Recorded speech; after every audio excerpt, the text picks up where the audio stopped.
While the retail market focused on short-term global sell-offs, institutional capital quietly exposed a massive structural shift in India. Global indices plunged into deep red, yet Indian equities stood incredibly firm. This was not a temporary stroke of luck. It was the clear validation of a new macroeconomic reality. The old playbook said that when Wall Street sneezes, emerging markets catch a cold. Today, that relationship is completely broken. Something fundamental has changed in how the world views Indian equities, and the decoupling is now an undeniable fact. To understand why this market refused to buckle, we must look at its core structural moat. That moat is domestic liquidity, driven by the financialization of household savings. Millions of retail investors are bypassing traditional physical assets like real estate and gold. Instead, they are pouring capital directly into equity markets through monthly systematic investment plans. This massive, predictable inflow of domestic capital creates an incredibly stable flow. It acts as an institutional cushion that absorbs foreign selling pressure effortlessly, turning India into a highly insulated investment destination. But domestic savings are only part of the structural story. The underlying economic engine of India has undergone a deep transition. We are seeing a powerful shift from a consumer-only story to a capital expenditure powerhouse. The government's manufacturing push is transforming the industrial landscape. This has created a resilient domestic supply chain that is insulated from global shocks. When global energy prices fluctuate or supply chains break, Indian corporations leverage their localized operating structures to maintain continuity and sustain demand. Here is where the financial metrics become incredibly interesting. If you look at corporate earnings, India Inc. has delivered consistent margin expansion over the last few quarters. Revenue growth has remained steady, but the real surprise is in operational efficiency. Raw material cost pressures have eased, allowing manufacturing companies to retain pricing power. Unlike global peers struggling with wage inflation and high debt servicing costs, Indian companies are showing robust return ratios and high-quality cash flows. That earnings strength is highly visible in the financial sector, which commands a massive weight in the index. Leading banks like HDFC Bank and ICICI Bank are reporting exceptionally clean balance sheets. Non-performing assets are at multi-decade lows.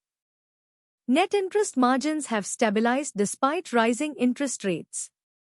When the banking sector is healthy and well-capitalized, credit flows smoothly into the real economy.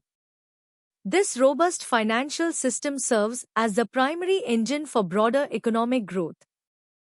The next signal comes from management's capital allocation strategies.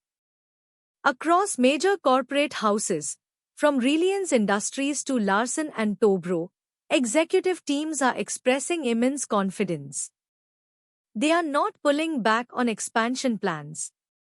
Instead, corporate leadership is actively committing to multi-year capex programs. These investments are focused on clean energy, advanced manufacturing, and digital infrastructure. This forward-looking execution strategy shows that corporate leaders are positioning themselves for a long-term economic upcycle. Now look at how the broader global environment is acting as a relative tailwind.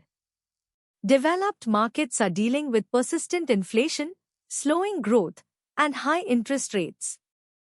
China is facing structural demographic and debt challenges. In this global landscape, international asset managers are forced to find growth elsewhere. India stands out as a unique island of fast growth and political stability. This relative strength is drawing massive interest from global institutions seeking a reliable structural compounder. This macro dynamic has triggered a major capital rotation.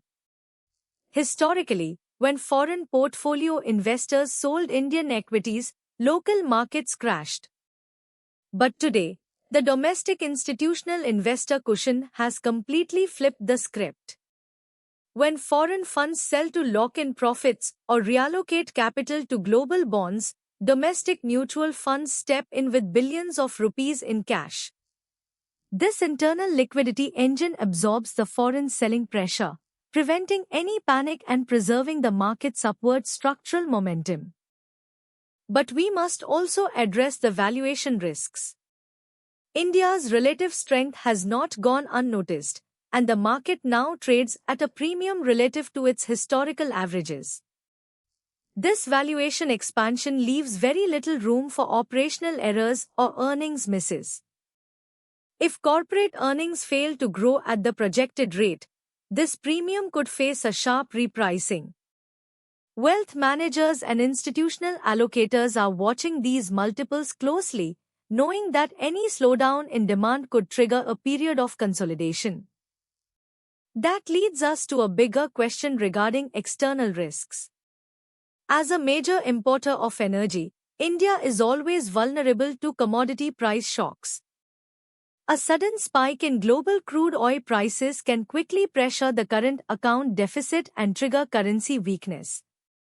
If the Indian rupee depreciates sharply against the dollar, it makes imports costlier and import-led inflation could rise.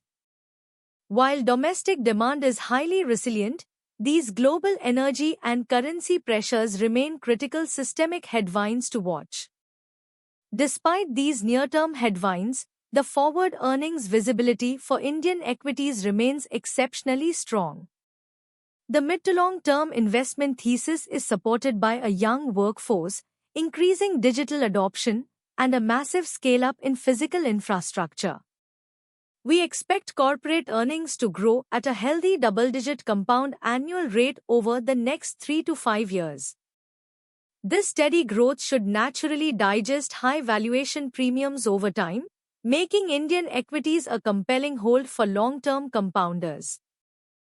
From a tactical perspective, we are placing select themes on a breakout watch. Specifically, we like domestic manufacturing, industrial capex, and public sector banks that are showing great credit discipline.